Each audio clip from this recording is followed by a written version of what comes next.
Hello everyone, good morning. कैसे हो सब। कल अपन कर रहे थे नाइन्थ क्लास का सेकंड चैप्टर पदार्थ के संरचना व अणु, और उसमें भी एक टॉपिक क्या था, पदार्थों का शुद्धिकरण। तो इसके दो सब टॉपिक रह रहे थे, आसवन और प्रभाज्य आसवन, डिस्टिलेशन एंड फ्रैक्शनल डिस्टिलेशन। तो चलिए स्टार्ट करते हैं। आज अपन करने वाले हैं पहला टॉपिक अपना आसवन। इस चैप्टर के जो है ये दो टॉपिक रह रहे हैं, आसवन और प्रभाज्य आसवन। तो इनको कंप्लीट करके आज ये चैप्टर फिनिश करते हैं, कंप्लीट करते हैं इसको। तो आसवन देखो, डिस्टिलेशन क्या होता है, ये मैंने इसका डायग्राम बनाया है यहाँ पे आसवन का। ठीक है, अभी समझाता हूँ उसको। पहले एक बार समझो कि आसवन का मतलब होता है, यह विधि जो होती है, यह विधि दो मिश्रणीय या मिसिबल यानी जो ऐसे लिक्विड, ऐसे द्रव जो पूरी तरीके से एक दूसरे में क्या हो जाते हैं, मिक्स हो जाते हैं। तो यह विधि दो मिश्रणीय द्रवों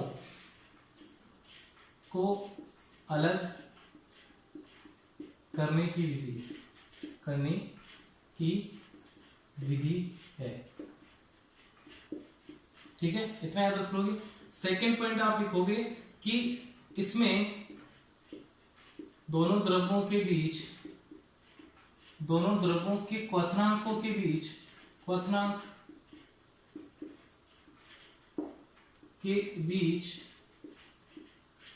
25 डिग्री सेल्सियस से अधिक का अंतर होता है,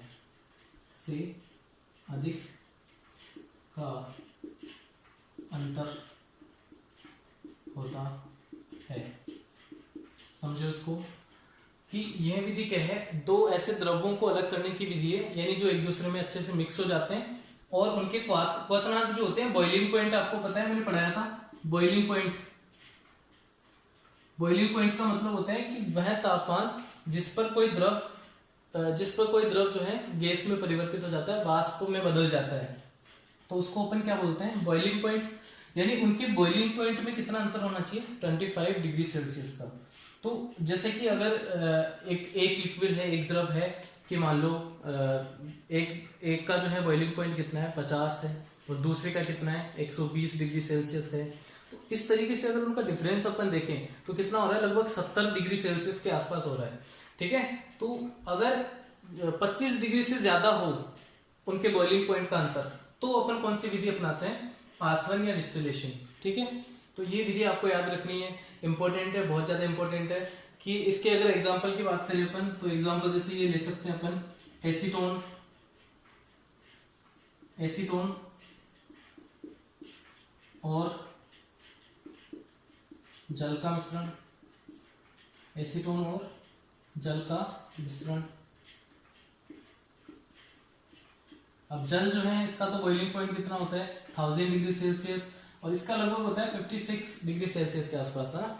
तो मतलब इसमें 25 डिग्री से ज्यादा सेल्सियस से ज्यादा अंतर है, यानी इनके बॉइलिंग पॉइंट जो है वो क्या है, उनके क्वथनांकों में अंतर ज्यादा है। 25 डिग्री सेल्सियस से ज्यादा अगर अंतर हो गया तो ये विधि काम में करेगी, वहां पे ये विधि काम में लेंगे अपन। तो इसका डायग्राम समझो, देखो डायग्राम किस तरीके से है। इसमें आपको क्या क्या चीजें, इस डायग्राम में देखो क्या क्या चीजें हैं। एक बर्नर लिया है, ठीक है, फिर अपन एक फ्लास्क लिया है, गोल पेंदे वाला फ्लास्क लिया है, और इसमें जो है ऊपर की तरफ एक थर्मामीटर लगाया है जो तापमान को मापेगा, तापमान को मेजर करने के लिए। और एक अपन ने जो है ट्यूब, और इसके ऊपर क्या लगाया है, कंडेंसर। अब कंडेंसर क्या काम करता है कि यहाँ से जो वाष्प आएगी, यहाँ से जो वाष्प बन के उठेगी, उसको वापस से यहाँ पे ठंडा करेगा ये। अब कंडेंसर के दोनों तरफ क्या हो रहा है कि यहाँ से ठंडा पानी जो है इसमें पास किया जा रहा है। तो ठंडा पानी क्या करेगा, इसमें जो गर्म वाष्प आएगी वो फटाफट से यहाँ पे क्या हो जाएगी, ठंडी होके द्रव रूप में आ जाएगी, लिक्विड फॉर्म में आ जाएगी। तो उसको वापस से अपन एकत्रित कर लेंगे। तो देखो यहाँ पे एक बर्नर है, फ्लास्क है, थर्मामीटर लिया है, कंडेंसर है, और एक पात्र यानी जो रिसीवर यानी बर्तन जो होता है उसको लिया है।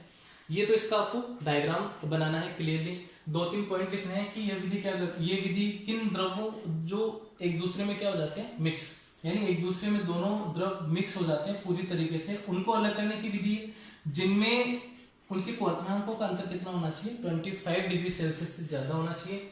एसीटोन और जल का एग्जांपल ले सकते हैं अपन। तो मैंने यहाँ पे एसीटोन और जल, जैसे मान लो एसीटोन और जल अपन ने यहाँ पे भर दिया है, एसीटोन और जल का मिश्रण जो है यहाँ पे क्या कर दिया अपन ने, भर दिया है।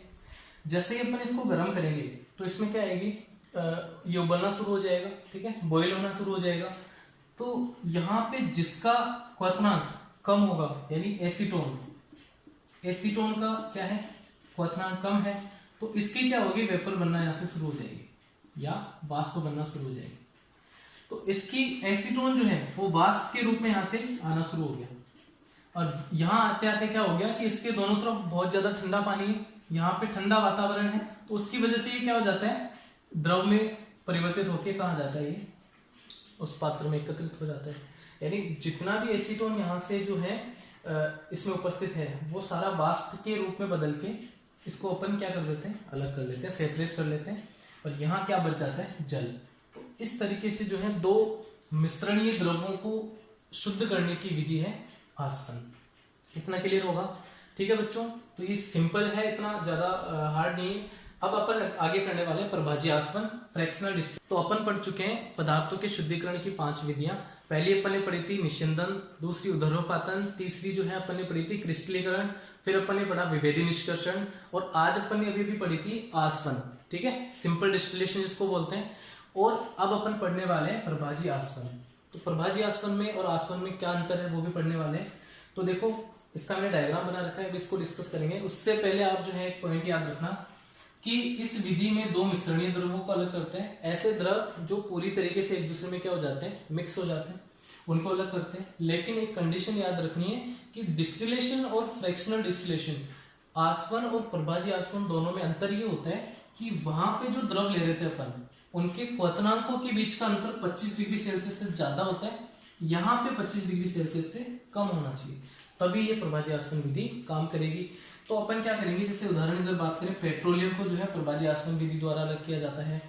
उसके बाद में मेथेनॉल और एसीटोन एक ऐसा मिश्रण है जिसको भी अपन क्या करते हैं, प्रभाजी आसवन के द्वारा अलग कर सकते हैं।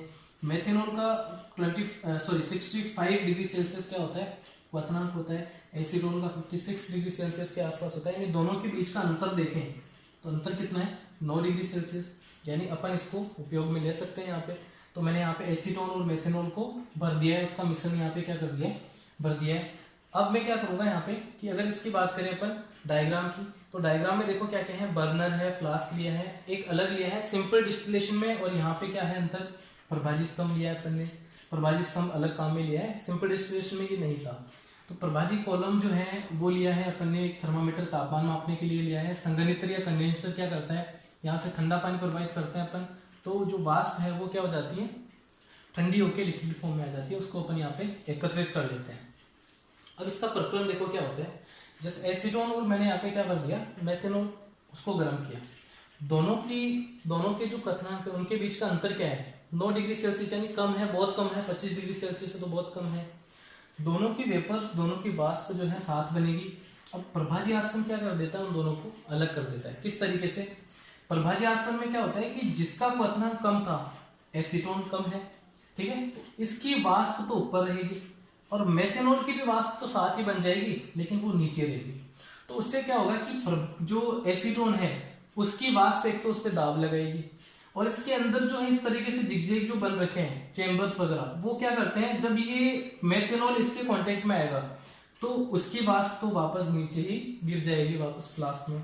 यानी आप बोल सकते हो कि जो जिसका क्वथनांक कम था उसकी वाष्प ऊपर रहेगी, जिसका ज्यादा था उसकी नीचे रहेगी वाष्प। तो जिसका क्वथनांक कम था उसकी वाष्प ऊपर है, और उसको जो है यहाँ से एकत्रित कर लिया जाता है। कंडेंसर में से जब जाएगा तो ये लिक्विड फॉर्म में आके यहाँ पे एकत्रित हो जाएगा, और जबकि मेथेनॉल की जो वाष्प थी नीचे की तरफ थी वो वापस आके यहीं पे गिर जाएगी ड्यू टू द प्रेशर के कारण, दाब के कारण। तो इस तरीके से ये प्रक्रम होता है फ्रैक्शनल डिस्टिलेशन, प्रभाजी आसवन। इतना क्लियर हुआ होगा आपको। आई होप ये चैप्टर आपको समझ में आया। कल अपन करेंगे 3rd चैप्टर, ठीक है बच्चों, 3रा चैप्टर कल अपन स्टार्ट करेंगे, और ये चैप्टर अपना इस तरीके से कंप्लीट हो जाता है। तो इसको एक बार डिटेल से कर लेना अच्छे से। कल हो सकता है कि मैं आपके लिए क्वेश्चन भी लेके आऊँ इसके लिए, 2nd चैप्टर के क्वेश्चन, और 3rd चैप्टर अपन स्टार्ट कर देंगे। तब तक ठीक है, बाय, टेक केयर।